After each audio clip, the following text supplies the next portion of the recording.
morning, folks, and welcome to another helping of Mr. H's Hot Pot. You join me here in sunny Orlando, Florida, USA for day 8 of our holiday, and it's day 8 of our little daily vlogs here by the poolside. I should have really called these poolside thoughts, shouldn't I? As a silent nod to a time gone by. If you know what I'm talking about, fair play to you. If you don't, it doesn't matter.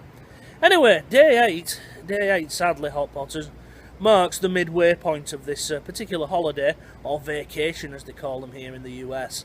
It's sadly downhill all the way back to getting ready to go back to dear old Blighty, which will happen next week. Anyway, we're not going to think about that because we've still got lots of fun and games ahead of us, myself, Mrs H and little Toby James. Because we planned, before we came out here, to do all the Disney parks, at least twice whilst we was here, do a water park, which we did yesterday, and to visit the Kennedy Space Centre.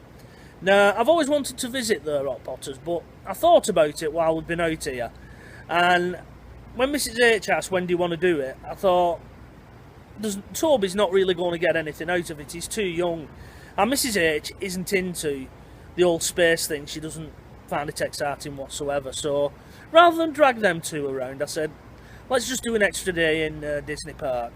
You know, little Toby's finding it fun and he's finding it fantastic and he's enjoying it lots, although in a lot of it he seems to be asleep. He seems to be getting his head down about 11 o'clock and 3 o'clock in the day. You know, them are his nap times over here. But in between that, if we can work it around, he's having a great time. So I'll sacrifice Kennedy Space Centre. I'll wait till he's older and we'll do it then, you know, because no doubt we'll be coming out here again because Mrs H loves it over here. And it appears so does little Toby James.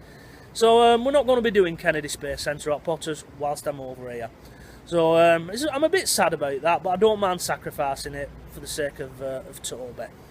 So like I said, today I've no idea what we're going to be doing. It leaves us with a free day because I think today we was going to be doing the Kennedy Space Centre, but no doubt we'll be hitting one of the parks and we'll be enjoying it because in the first week what we was going to do all the daytime stuff in the Disney parks, you know, all the daytime shows and the attractions or the rides, and then in the evening, in the second week, we was going to visit and do all the nighttime stuff, the shows, which they do some really fantastic shows during the evening, you know, once the lights go down, and the fireworks shows, which are the last thing at night, which means it'll be a late one.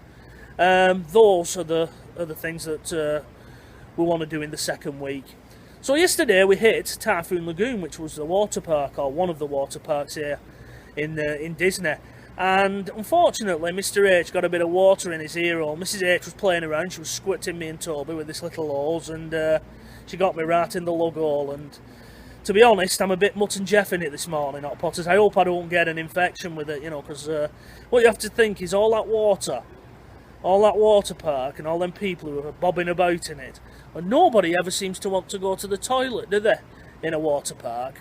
So you know where they're doing it, don't you? So I'm hoping I don't get an ear infection from that. So anyway, I don't want to think about that, Hot Potters, to be honest. I really don't want to be thinking about that, but never mind, hopefully it'll clear up. You know, it sounds at present like when you just get off the aeroplane, you know, and you're a little bit, everything sounds like it's way over there. I do apologise if I'm shouting a little bit in this vlog, but that's the reason why. I'm a bit mutt and Jeff in this here. What did you say? What did you say? I'm at it to Mrs H and she's getting a bit annoyed with me. You know, it's one of those. Anyway, it's currently about 8:30 in the morning. Managed to get up a little bit at a decent time, a little bit earlier this morning.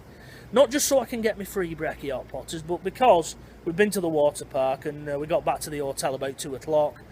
And it tired little Toby out playing in the wave pool and in the lazy river, you know, bobbing around like this. Mr H on his little rubber ring, with little Toby sat on his legs. You know, it's tired him out, so we got back at a decent time, which meant we went to bed at a decent time. No doubt this second week we'll be staying up for the later stuff, so it'll probably be a bit more busier around here when I'm doing the vlogs. But never mind. Anyway, on to today's theme, because we've been doing the themes, haven't we?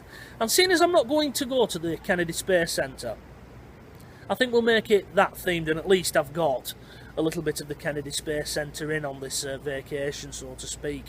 And what I'm going to ask people out there is, about the moon landings. What are your opinions on the moon landings? Now, me and Mrs H, we always have this little bit of a discussion. We'll call it a discussion or a debate, whichever one you want. And we always talk about it, and Mrs H always buys into the conspiracy theory that it never happened. You know, she says, no, it didn't happen, you know. Starts pointing to all this evidence, you know, the shadows and all that business with the flag, you know. And she says, oh, you know, it never happened. She believes that the Americans pulled a big wheeze on the rest of the world, basically to get one up on communist Russia at the time, you know, which is the old Soviet Union. I personally don't buy into that. I believe they did what they said, and the reason for that isn't I'm a sheeple or anything like that. It's the amount of people that was involved in that project, both in building the rockets, manning the space centres, you know, on Earth when it was going on. You would have either had to have sworn every one of them to secrecy, which is a big ask, or you would have had to keep them in the dark. You know, it would have had to have been like a pyramid, where you had people at the top knowing about the hoax, and then you would have had a level of people that knew about it, and then those below them wouldn't. To keep so many people in the dark, or swear them to secrecy, is a nigh on impossibility. There's also been, as far as I know, and I've never really looked into the conspiracy of it, but there's been no deathbed confessions where people have said, yeah, it was an hoax. I worked on it and it was an hoax. There's been none of that. And the other part of it is, had Russia at the time, you know, Soviet Union, caught America out in that lie, they would have ruined them. And they would have done it, you know, they wouldn't have just said, oh, well, we'll spur the feelings, you know, we know it was an hoax, we'll spur the feelings. They would have done it. The propaganda that they would have got from that would have ruined them. America would never have been taken seriously again, so I don't think that. All those things combined, I think it would have just been easier, rather than building this big elaborate hoax, to just build a rocket and fly to the moon. That's my opinion. That's my opinion. But what's yours? Leave your comments below, you know, and leave your thoughts. But be respectful. Please be respectful, as always. Because we are here on the Hot Pot channel, aren't we? We're always respectful to one another. So, for Hot Potters, now I've thrown that firecracker into the ring, I'm going to head off for my breakfast, and I'm going to get my scran of my free brekkie. So, folks, I'm going to nip upstairs now, collect Mrs H, and we're going to head off to the breakfast bar, and I'm going to leave you guys to fight that one out below. So, until the next time, when it'll be day 9 of our holiday and our little daily vlog by the poolside, it is, from me, Mr H.